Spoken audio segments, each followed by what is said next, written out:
Selamat malam Bu dan Diksi. Izinkan kami kelompok 8 mempresentasikan topik distorsi informasi dan bullwhip effect.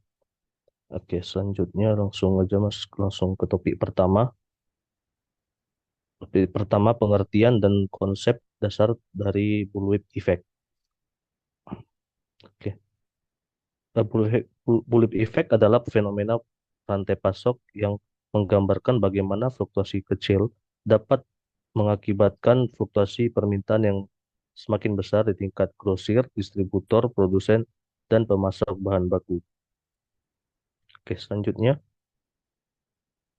konsep dasar dari Bullitt Effect itu sendiri adalah yang pertama, amplifikasi fluktuasi permintaan, di mana perubahan kecil dalam permintaan konsumen dapat diperbesar saat informasi mengalir ke atas dalam rantai pasokan. Yang kedua, distorsi informasi. Dalam setiap rantai pasokan mungkin tidak memiliki visibilitas penuh terhadap permintaan konsumen akhir, sehingga cenderung merespon fluktuasi permintaan yang diterima dengan pesanan yang berlebihan atau kekurangan dari persediaan. Yang ketiga, perilaku pemesanan yang berlebihan. Ini terjadi akibat dari distorsi informasi dan respon yang berlebihan. Yang keempat, ada biaya yang lebih tinggi. Eh, Efek bullwhip dapat menyebabkan peningkatan biaya produksi, biaya penyimpangan, dan biaya pengiriman, dan bahkan biaya kehilangan penjualan akibat kekurangan dari persediaan. Oke, selanjutnya akan dijelaskan oleh Aski. Baik, terima kasih atas introduksinya, Kak Anggia. Selanjutnya mengenai faktor penyebab terjadinya distorsi informasi. Oke, bisa di next. Pertama, pengertian. Kita introduksi dulu. Distorsi informasi adalah ketidaksesuaian antara informasi permintaan aktual dan informasi yang diterima oleh tiap level rantai pasok yang tadi sudah dijelaskan oleh Kak Anggia. Bullwhip effect sendiri terjadi ketika informasi yang salah atau tidak lengkap menyebabkan fluktuasi permintaan yang berlebihan. Lalu kita lanjut ke penyebabnya. Apa saja penyebabnya? Kita lanjut ke slide berikutnya. Di sini ada 5 yang penyebab biasanya mengapa bisa terjadi distorsi informasi. Yang pertama, kurangnya transparansi data. Pelaku rantai pasok tidak saling berbagi informasi permintaan dan stok secara real time sehingga terjadi distorsi informasi. Yang kedua adalah penggunaan data historis yang tidak akurat. Karena kan keputusan pemesanan dibuat berdasarkan pola masa lalu tanpa mempertimbangkan tren saat ini. Jadi bisa saja tren berubah-ubah, tidak selalu sama atau linear dengan kejadian di masa lalu. Selanjutnya, karena order batching, perusahaan mengumpulkan pesanan untuk efisiensi biaya. Lalu ada juga karena harga promosi dan diskon. Ini karena kan fluktuasi harga menyebabkan perilaku pembelian tidak mencerminkan permintaan sebenarnya. Contohnya apabila sedang ada flash sale biasanya di marketplace, maka banyak permintaan yang di hari-hari biasanya itu tidak terdapat permintaan sebanyak itu, tapi di hari tersebut ada banyak permintaan. Jadi informasi permintaan di hari tersebut sangat berbeda dengan di hari-hari biasanya. Lalu kurangnya integrasi sistem terjadi karena ketidakterhubungan antar sistem IT yang menyebabkan informasi yang masuk berbeda dengan keadaan aktual. Baik, selanjutnya akan dilanjutkan oleh rekan saya.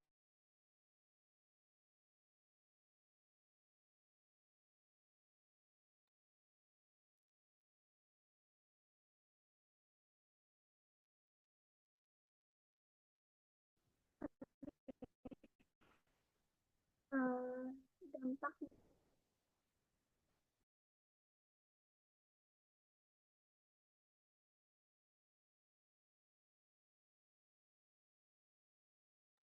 Cek cek suaranya nggak masuk ya?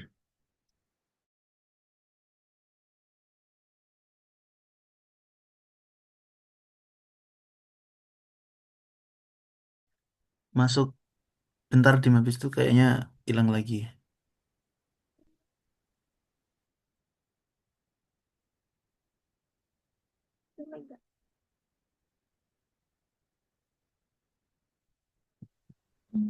Kak Dewi suaranya nggak kedengeran.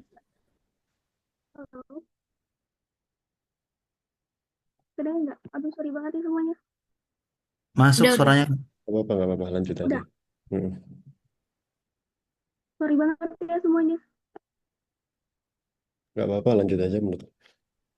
Oke, ya aku lanjut. Dampak bullwhip effect terhadap kinerja rantai pasok. Boleh di next ya, Mas? Oke, bullwhip effect adalah fenomena dalam rantai pasok di mana fluktuasi kecil permintaan di tingkat konsumen akhir menyebabkan fluktuasi yang jauh lebih besar di hulu rantai pasok, distributor, produsen, hingga pemasok bahan baku. Fenomena ini biasanya dipicu oleh informasi permintaan yang tidak akurat, perubahan pesanan yang berlebihan, atau ketidaksesuaian jadwal produksi. Aku langsung ke dampak negatifnya ada di slide berikutnya.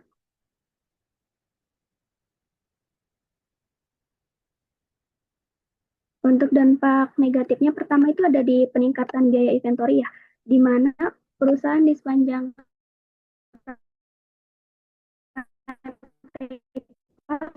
stok akan cenderung meningkat ketidakpastiannya permintaan. Lalu, akibatnya biaya penyimpanan, biaya keuangan, dan risiko kerusakan barang menjadi lebih tinggi. Dan yang kedua ada overproduction dan underproduction. Itu dia produsen bisa memproduksi terlalu banyak atau overproduction saat memperkirakan permintaan tinggi yang ternyata tidak jadi. Sebaliknya, bisa mengalami underproduction saat memprediksi permintaan rendah yang justru meningkat tajam. Hal ini membuat perusahaan sulit mencapai efisiensi produksi. Dan yang ketiga ada peningkatan biaya operasional. Biaya operasional meningkat karena adanya perubahan jadwal produksi secara tiba-tiba atau overtime. Yang ketersediaan produk di pasar menjadi lebih tidak stabil, pelanggan bisa mengalami stock out atau kehabisan barang, atau keterlambatan pengiriman, serta menurunkan tingkat kepuasan dan loyal dari si pelanggan. Kelima, ada ketidakefisienan rantai pasok. Jadi kolaborasi antara level rantai pasok menjadi lemah karena adanya perbedaan persepsi terhadap permintaan sebenarnya. Dan yang terakhir ini karena ada fluktuasi harga ya.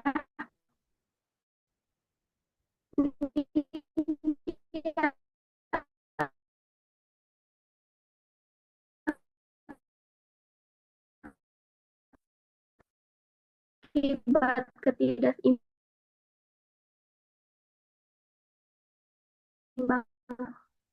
Ya, boleh di next.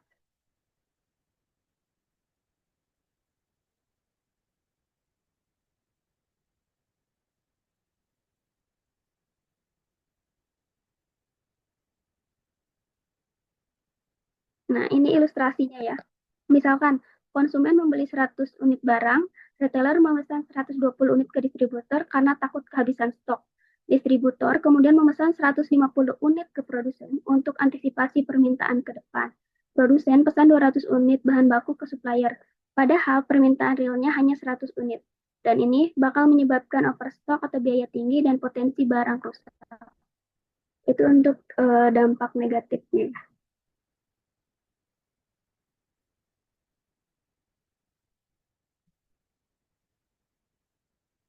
Boleh di next.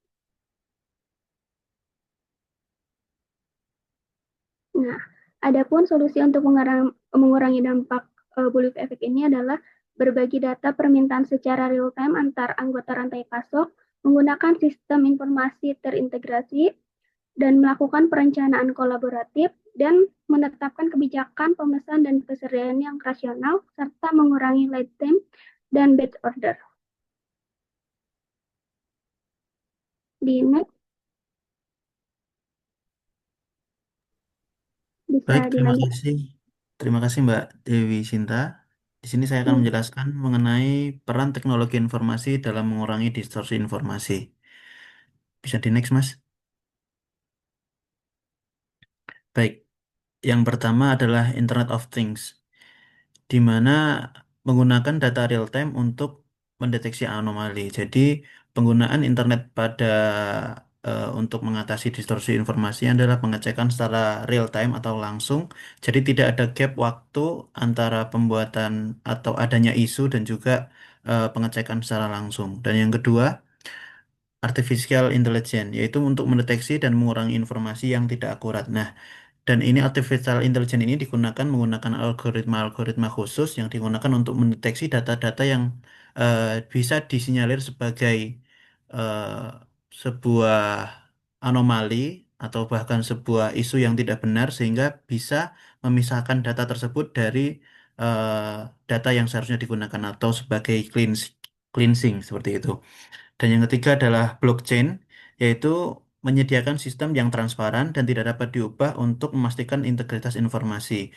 Dengan adanya blockchain ini diharapkan data yang sudah terinput atau bahkan sudah dilakukan cleansing tidak akan berubah seperti dibandingkan dengan pencatatan yang manual, mungkin sistem blockchain ini lebih terpercaya karena susah untuk dilakukan perubahan data, tidak seperti metode yang konvensional seperti itu.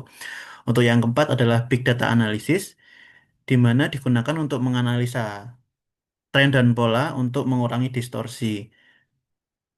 Dan yang terakhir adalah enterprise resource planning atau ERP, yaitu mengintegrasikan fungsi bisnis untuk memastikan konsistensi informasi. Jadi, ERP ini berfungsi untuk menyatukan agar dari hulu ke hilir sebuah informasi itu tidak mengalami perubahan atau distorsi tersebut. Dan pada kesimpulannya, teknologi informasi memiliki peran yang sangat penting dalam mengurangi distorsi informasi di sektor industri manufaktur dengan menggunakan Internet of Things, AI, Big Data Analysis, ERP, dan blockchain, perusahaan dapat memastikan bahwa informasi yang digunakan lebih akurat dan dapat dipercaya. Next, silakan Mbak Jihan. Selanjutnya kita akan belajar tentang studi kasus bullwhip effect pada industri manufaktur. Di sini kita mengambil contoh industri otomotif Toyota dan industri elektronik HP. Yang pertama, studi kasus pada industri otomotif Toyota. Kasus pertama terjadi pada perusahaan otomotif besar yaitu Toyota. Dalam kasus ini kita bisa melihat bagaimana permintaan konsumen yang hanya naik sedikit sekitar 5% di tingkat dealer bisa memicu efek berantai yang jauh lebih besar dalam sistem produksinya. Nah, awalnya dealer melihat adanya tren kenaikan permintaan untuk varian SUV dan memutuskan untuk memesan lebih banyak kendaraan sekitar 15% lebih banyak untuk berjaga-jaga kalau permintaan terus meningkat, sehingga dealer tidak mau kehabisan stok. Lalu distributor yang menerima pesanan dari banyak dealer secara serentak pun merasa perlu menambah buffer stok mereka dan akhirnya mengajukan pesanan hingga 25% lebih tinggi ke pabrik. Nah, pabrik dalam upaya mengantisipasi permintaan yang dianggap akan terus melonjak meningkatkan produksinya hingga 30%, sehingga pabrik juga menghubungi pemasok bahan baku dan suku cadang untuk memenuhi kebutuhan tambahan ini. Namun ternyata permintaan konsumen tidak terus naik seperti yang diperkirakan sebelumnya. Akibatnya semua pihak dari distributor, pabrik, hingga pemasok mengalami kelebihan stok.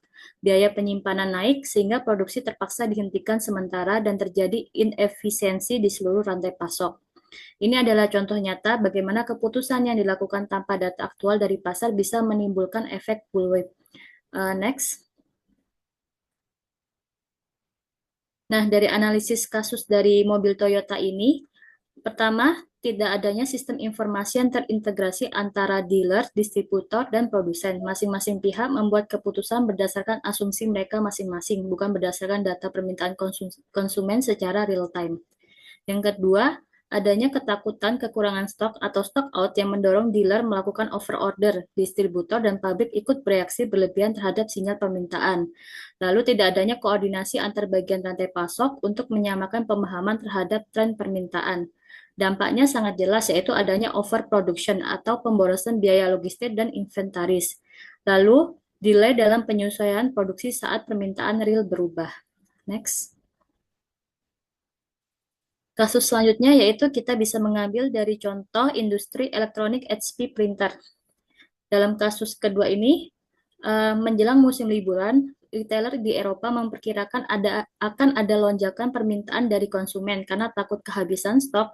Retailer memutuskan menggandakan pesanan printer ke distributor. Dan distributor yang juga tidak ingin kehabisan barang langsung meneruskan lonjakan pesanan ke pabrik dalam jumlah besar. Pabrik HP kemudian meningkatkan kapasitas produksi dan melakukan pengadaan bahan baku tambahan dari pemasok. Namun, setelah musim liburan berakhir, ternyata permintaan nyata dari konsumen tidak sebesar yang diperkirakan. Banyak printer yang tidak terjual menumpuk di gudang Eropa dan pabrik mengalami penurunan aktivitas karena harus menyesuaikan kembali dengan permintaan sebelumnya.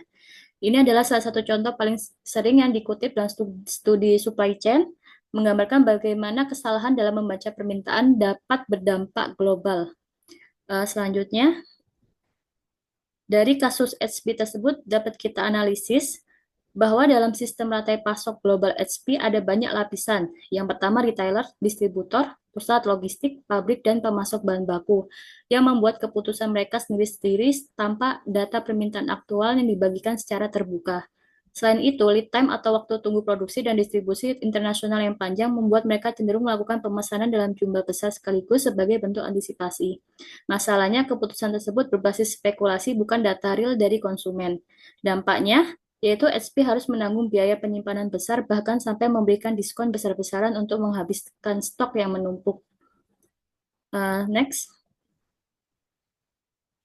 Persamaan dari kedua kasus tadi yaitu Toyota dan HP sama-sama mengalami fluktuasi permintaan dari yang kecil menyebabkan perubahan besar dalam produksi, lalu kurangnya koordinasi dan data sharing antar entitas rantai pasok.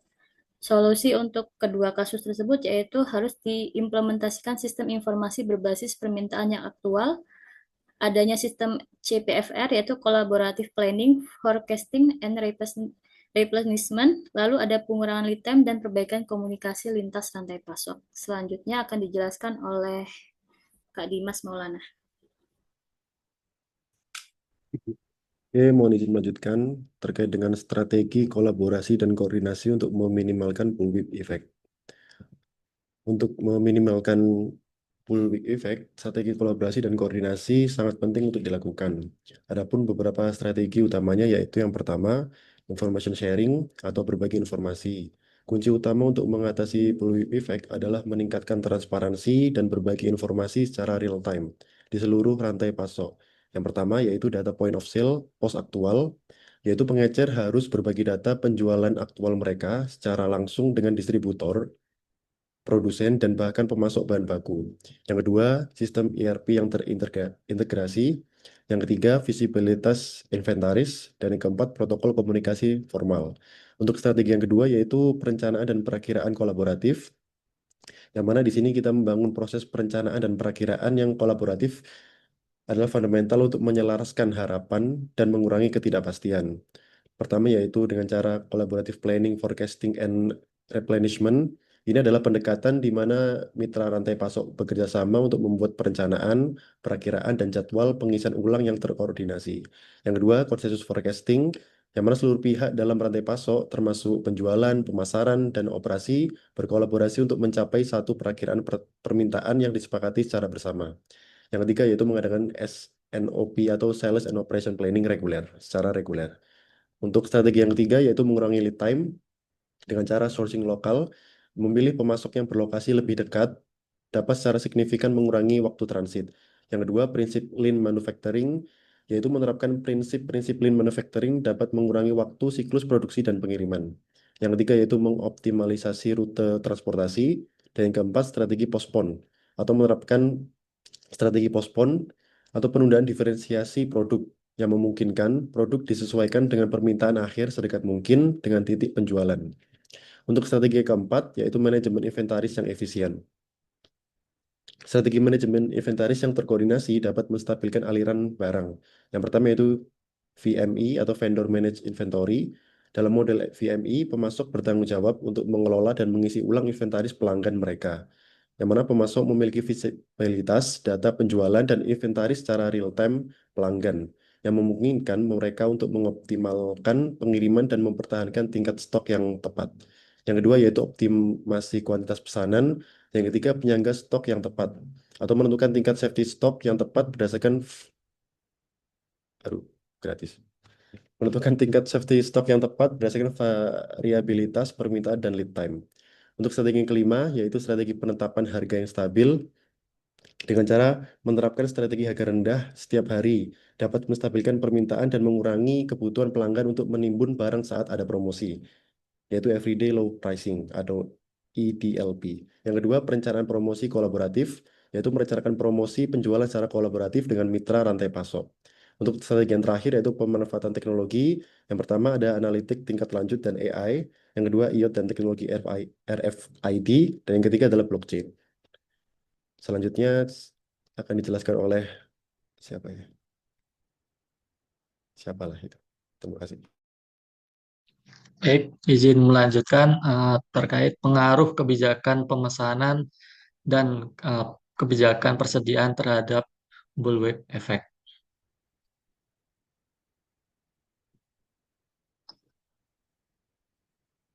Eh, Yang pertama kita bahas terkait pengaruh kebijakan pemesanan terhadap bullwhip effect. Kebijakan pemesanan merujuk pada cara perusahaan menentukan kapan dan berapa banyak produk yang dipesan. Jadi pengaruhnya yang pertama apabila pemesanan dalam jumlah besar menyebabkan lonjakan permintaan tiba-tiba, lalu frekuensi pemesanan menjadi rendah sehingga data permintaan menjadi tidak akurat dan sulit diprediksi. Ketiga, pemesanan berbasis permintaan historis, yaitu memperbesar ketidakpastian jika tidak akurat. Jadi solusinya ada tiga, yaitu yang pertama gunakan sistem pemesanan berbasis data real time. Lalu terapkan EOH atau Economic Order Quantity dan Just in Time. Yang ketiga, hindari pemesanan dalam batch besar jika tidak dibutuhkan. Selanjutnya, pengaruh kebijakan persediaan terhadap bullwhip effect. Kebijakan persediaan ini mengatur bagaimana perusahaan menyimpan barang dan mengatur level stok barang. Pengaruh kebijakan ini terhadap bullwhip effect yaitu safety stock berlebih atau meningkatkan pesanan secara tidak perlu. Yang kedua, lead time menjadi panjang, yaitu meningkatkan ketidakpastian sehingga semua pihak memesan lebih banyak. Yang ketiga, pengisian ulang stok berdasarkan estimasi dengan memperkuat fluktuasi. Solusinya yaitu gunakan inventory visibility system. Yang kedua, tingkatkan kerjasama dengan pemasok. Dan yang ketiga, implementasikan sistem VMI atau Vendor Managed Inventory. Nah, kebijakan pemesanan dan persediaan ini berdampak positif jika kebijakan dikelola dengan baik, yaitu dampaknya dapat mengurangi variabilitas permintaan, meningkatkan efisiensi rantai pasok, menurunkan biaya logistik dan inventory, dan meningkatkan kepuasan pelanggan. Dengan strategi pemesanan dan pengelolaan stok yang tepat, perusahaan dapat mengurangi efek cambuk, menurunkan biaya, dan meningkatkan kinerja keseluruhan rantai pasok. Untuk selanjutnya akan dijelaskan oleh Kak Ruth.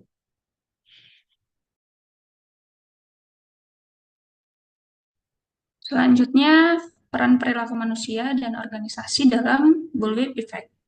Next.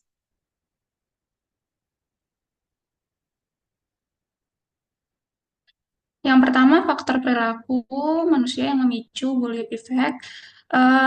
Yang pertama ada overreaction terhadap perubahan permintaan, di mana manajer seringkali bereaksi berlebihan terhadap kenaikan atau penurunan permintaan, sehingga memesan dalam jumlah besar atau kecil secara tiba-tiba. Nah, contoh ketika permintaan naik sedikit, retailer langsung memesan stok dalam jumlah besar karena takut kehabisan barang. Nah, sama seperti yang udah dijelaskan sama studi kasus sebelumnya. Nah, yang kedua, adanya kurangnya kepercayaan dan komunikasi antar anggota rantai pasok, menyebabkan setiap pihak membuat keputusan sendiri-sendiri tanpa berkoordinasi. Selanjutnya, yang ketiga, ada pengambilan keputusan berdasarkan intuisi. Nah, banyak keputusan pemesanan didasarkan pada intuisi atau pengalaman pribadi, bukan pada data aktual. Hal ini memperbesar kemungkinan terjadinya distorsi informasi. Next. Selanjutnya dari sisi faktor organisasi, yang pertama itu ada insentif yang tidak selaras. Sistem insentif yang hanya menekankan pada target penjualan atau penghematan biaya dapat mendorong perilaku pemesanan yang tidak efisien. Nah, contoh misalnya bonus untuk manajer gudang yang berhasil menjaga stok tinggi meskipun permintaan itu sebenarnya rendah. Yang kedua ada budaya silo atau silo mentality. Saya jelaskan sebelumnya apa itu silo mentality. Nah, silo mentality itu adalah perilaku di mana setiap departemen atau divisi itu hanya fokus pada target dan kepentingan sendiri saja tanpa memperhatikan dampak ke departemen lain.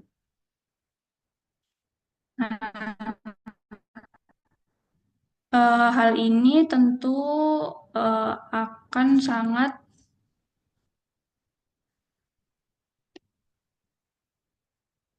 Nah, hal ini tentu akan sangat menyebabkan dampak di mana kurangnya kolaborasi menyebabkan informasi tidak mengalir dengan baik. Selanjutnya ada kurangnya pelatihan dan edukasi, di mana karyawan tidak memahami dampak dari bullwhip effect ini. Nah, itu cenderung mengulangi pola pemesanan yang salah. Terus, pelatihan tentang supply chain dan pentingnya berbagi informasi itu sangat diperlukan. Next. Nah, dari faktor-faktor tadi, di mana faktor perilaku manusia dan organisasi, berikut kelompok kami presentasikan cara mengurangi bullwhip effect ini dari sisi perilaku dan organisasi. Yang pertama ada meningkatkan komunikasi dan transparansi antar anggota rantai pasok. Yang kedua, membangun kepercayaan melalui kolaborasi jangka panjang. Selanjutnya, menyelaraskan insentif agar semua pihak fokus pada efisiensi rantai pasok, bukan hanya target individu. Yang selanjutnya, memberikan pelatihan tentang supply chain dan dampak bullwhip effect kepada seluruh karyawan. Dan yang terakhir, mendorong pengambilan keputusan berbasis data dan bukan hanya intuisi. Selanjutnya akan dijelaskan oleh Mas Steven. Siap, terima kasih Kak Rut. Eh, Setelah pembahasan dari Kak Rut tentang perilaku manusia dan organisasi dalam bullwhip effect, selanjutnya kita membahas tentang peran forecasting dan sharing data dalam mengatasi distorsi informasi. Next, Mas Dimas. Nah, yang pertama itu tentang peran forecastingnya dalam mengatasi distorsi informasi. Yang pertama itu ada meningkatkan akurasi permintaan. Nah, akurasi uh, for- forecasting ini bisa disebut juga peramalan. Peramalan dalam mengatasi distorsi informasi. Nah, dalam meningkatkan akurasi permintaan ini membantu seluruh anggota rantai pasok untuk mengetahui kebutuhan pasar dengan lebih baik. Jadi mereka nggak perlu buat asumsi sendiri yang menyesatkan. Yang kedua, mengurangi ketidakpastian. Nah, ini perusahaan dapat memperkirakan kebutuhan di masa depan dengan merencanakan seperti produksi, inventaris, dan logistik yang efisien. Nah, yang ketiga itu mencegah reaksi yang berlebihan. Nah, di sini dijelaskan apabila forecast atau ramalannya akurat, maka mengurangi reaksi yang berlebihan eh, pada perusahaan untuk fluktuasi permintaan yang kecil. Nah, ini sering menjadi sumber utama distorsi. Next, selanjutnya contoh nyatanya. Next, Mas Mas.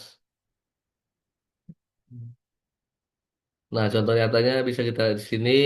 Nah, itu ada masalahnya. Masalahnya yaitu Nestle menghadapi ketidakpastian permintaan pasar akibat tren musiman promosi dan perubahan perilaku konsumen. Nah, ini tanpa forecasting yang baik, mereka sering kekurangan stok saat permintaan tinggi atau kelebihan stok permintaan turun. Nah, solusinya apa yang dilakukan Nestle yaitu menggunakan sistem forecasting berbasis data informasi. cuaca, cuaca, tren musiman, dan data promosi. Nah, forecasting ini juga dikembangkan bersama tim penjualan, pemasaran, dan produksi agar lebih akurat. Nah, solusi yang selanjutnya juga bisa dilakukan forecast tiap minggu dan diperbarui secara dinamis menggunakan perangkat lunak supply chain analytics. Nah, hasilnya yang pertama ketersediaan produk meningkat karena prediksi permintaan mendekati kondisi nyata.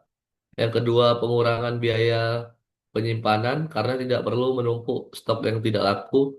Yang ketiga, produksi dan distribusi jadi lebih efisien karena dapat direncanakan jauh lebih awal. Yang keempat, distorsi informasi berkurang karena semua unit, baik produksi, logistik, distribusi, merujuk ke satu forecast yang sama, bukan tebakan masing-masing. Next, Mas Dimas. Selanjutnya tentang sharing data dalam mengatasi distorsi informasi. Nah, di sini ada tiga juga. Yang pertama, meningkatkan transparansi. Nah, di sini dijelaskan ketika semua pihak memiliki akses terhadap yang sama, misal data penjualan retail secara langsung, maka mereka nggak perlu buat asumsi sendiri yang bisa menimbulkan distorsi. Nah, yang kedua itu mendorong keputusan berdasarkan data nyata. Nah, di sini apabila data real time seperti POS atau point of sale, status inventaris dan lead time itu membantu mitra rantai pasok mengambil keputusan. Nah, ini berdasarkan kenyataan, bukan perkiraan yang salah. Yang ketiga itu mempercepat respon rantai pasok. Nah, di sini jelaskan bahwa akses yang terbuka memungkinkan reaksi yang lebih cepat dan akurat terhadap perubahan permintaan pasar. Next, contoh yang lebih lengkapnya ada di slide yang selanjutnya. Nah, di sini contohnya.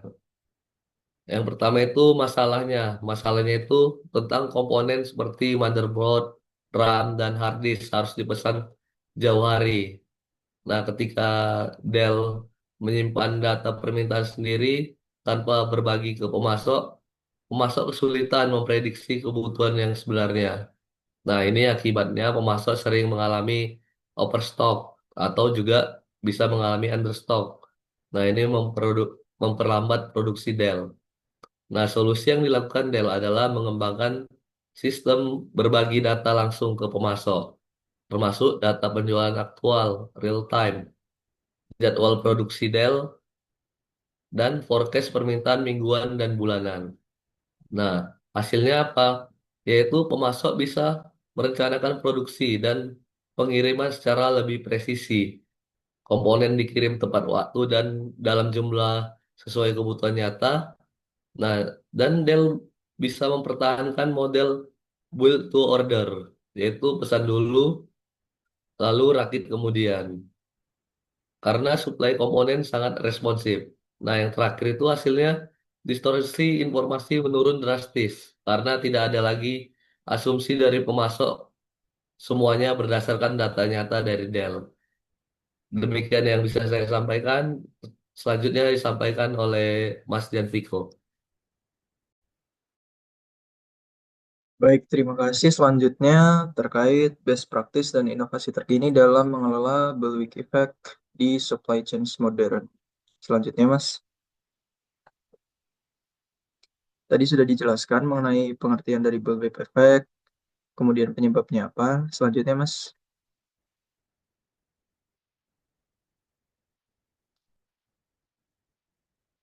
Ya, jadi, best practice atau metode terbaik untuk mengurangi bullwhip effect dapat kita tarik kesimpulan bahwa berbagi informasi antar perusahaan, misalnya data penjualan yang kurang aktual, kemudian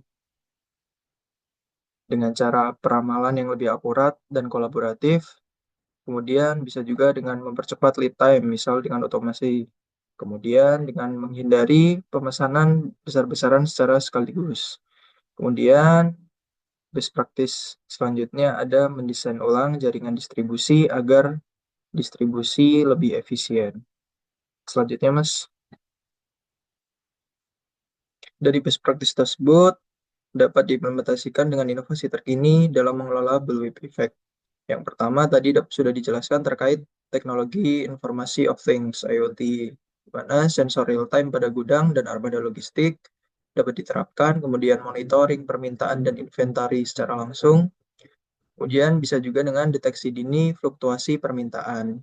Kedua tadi pemanfaatan AI atau artificial intelligence dan machine learning, yaitu dengan peramalan permintaan berbasis AI yang lebih akurat dan adaptif, deteksi pola dan anomali dalam perilaku konsumen, serta pengambilan keputusan otomatis untuk replenishment dan produksi. Yang ketiga juga bisa menerapkan blockchain dalam supply chain, yaitu dengan transparansi informasi pemesanan, produksi, dan pengiriman. Atau bisa juga dengan mencegah distorsi data dan memperkuat kepercayaan antar pihak. Selanjutnya, Mas. Inovasi keempat bisa juga dengan digital twin teknologi, di mana simulasi digital dari proses rantai pasok untuk menguji skenario, yaitu dengan identifikasi titik-titik rawan pada bullwhip effect, sehingga pengambilan keputusan berbasis data yang nyata. Kemudian yang kelima bisa juga menggunakan big data analytics, di mana mengumpulkan dan menganalisis data permintaan, inventory, dan perilaku pelanggan dari berbagai sumber, sehingga nantinya akan mengoptimalisasi tingkat persediaan dan penyesuaian cepat terhadap perubahan pasar. Dari materi-materi yang telah disampaikan, dapat ditarik kesimpulan bahwa bullwhip effect ini dapat dikendalikan melalui pendekatan yang kolaboratif, berbasis data, dan pemanfaatan teknologi.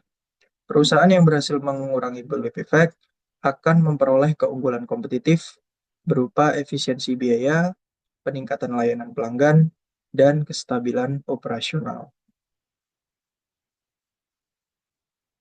Baik, terima kasih. Berikut materi yang dapat disampaikan dari kelompok 8 terkait distorsi informasi dan bullwhip effect. Apabila ada kekurangan, kami mohon maaf. Sekian yang dapat kami sampaikan. Terima kasih. Wassalamualaikum warahmatullahi wabarakatuh.